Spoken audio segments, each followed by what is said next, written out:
This is a little story called Elwood.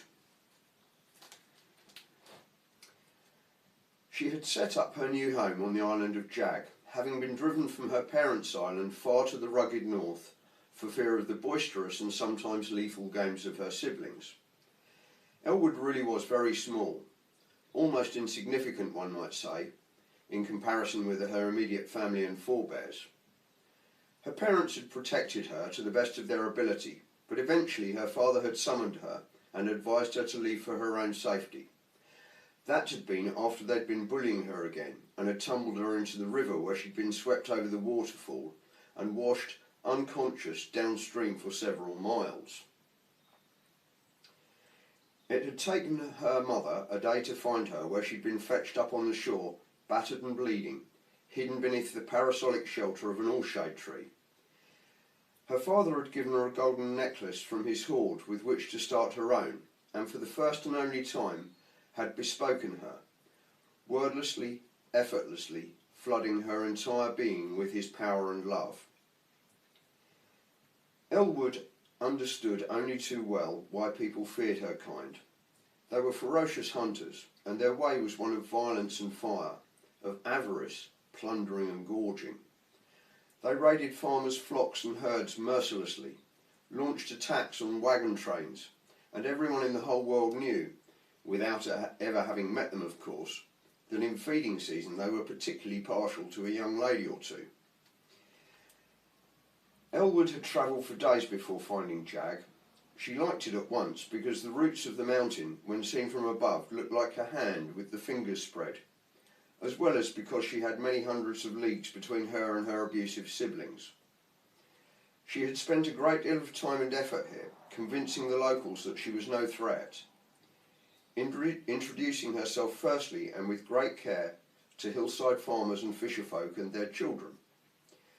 She always chose locations where there were no other people present, so there wouldn't be a riot, allowing word of herself and her friendly nature to spread through gossip before venturing closer to the villages scattered across Jag. Elwood was a progressive and saw no reason for people to fear her, but she was also not stupid and knew that it would take time for people to accept a live dragon in their midst, even a tiny one.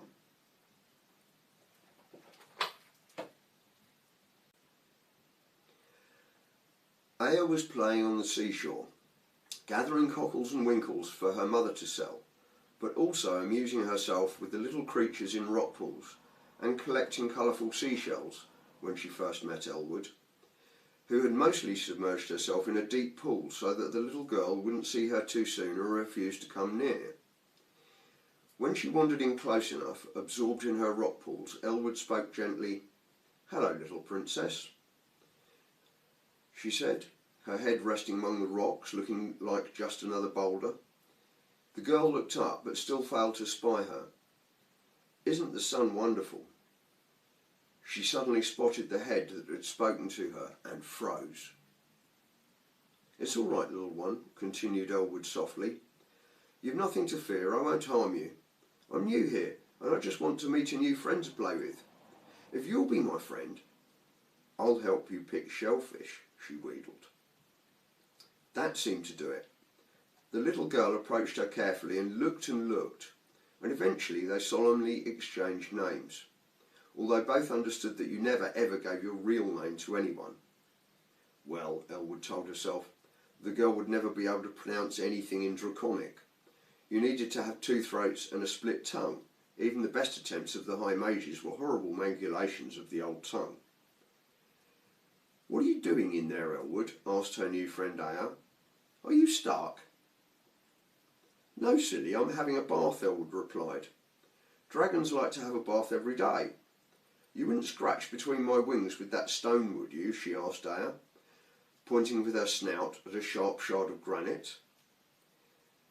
"How big are you?" asked Aya, her eyes all full of wonder, as she climbed astride Elwood and started scratching away with the sliver of rock. "I like the colours in your scales. Do they come off? Can I have some?" "Of course you can. I'll give you some later," Elwood replied. "You can decide which colours you like best." Then she climbed out of the rock pool with Aya still sitting on her back, her mouth wide in astonishment. She and Aya spent another hour together talking and gathering.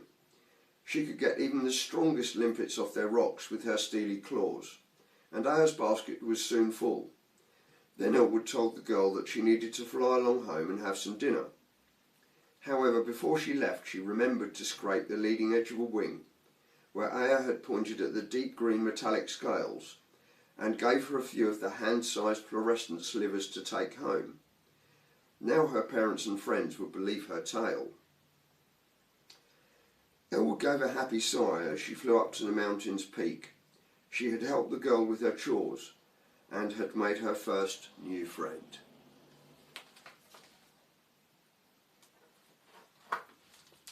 That had been the first of many friendly encounters with the islanders. Rumour of her coming had spread, and people were not as scared as they might have been. She cautiously approached a hill farmer called Neff, saying, "Have no fear for your life or your flock, farmer. I mean no harm. I have an idea. Will you hear me out?" "I'm listening, dragon, but your kind have to eat, don't they?" he'd replied dubiously, keeping his staff firmly between them. Elwood explained her idea further. "I can take my food from your land and serve you at the same time by hunting only the foxes that prey on your chickens and the wolves who prey on your flock," she said, and went on, "and I have no interest in stealing anyone's maidens or money." She had parted from Neff with a fair agreement, and as it turned out had made a firm friend. Once they'd gotten to know each other a little, Neff had spoken with the other farmers and shepherds that he knew, and before long Elwood had her work cut out as unofficial livestock security for the whole island. Always Elwood took only friendship for her services, although in this case her end of the deal had the side benefit of some tasty snacks. And she and Neff spent many evenings together talking quietly of things human and things dragon, and watching the sunset over the distant islands. Eventually, as her circle of friends grew, Elwood dared to risk a trip to the spring fair. She was an immediate hit.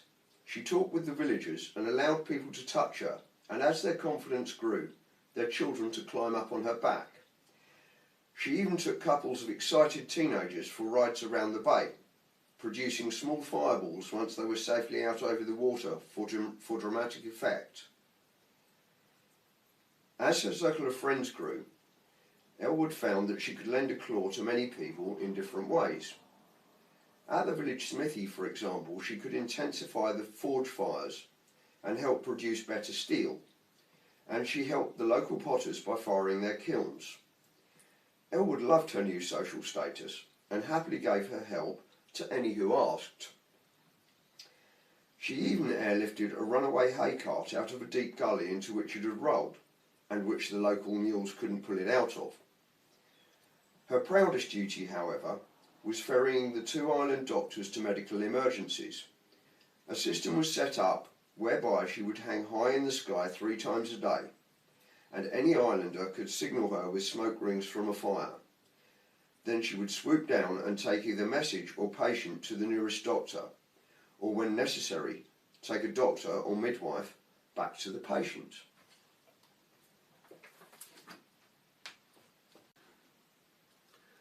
Then came the day of the great storm. It rolled up out of the south with the approaching spring dusk, sudden and violent in its wrath, smashing the little island and scattering the fisherfolk's small fleet.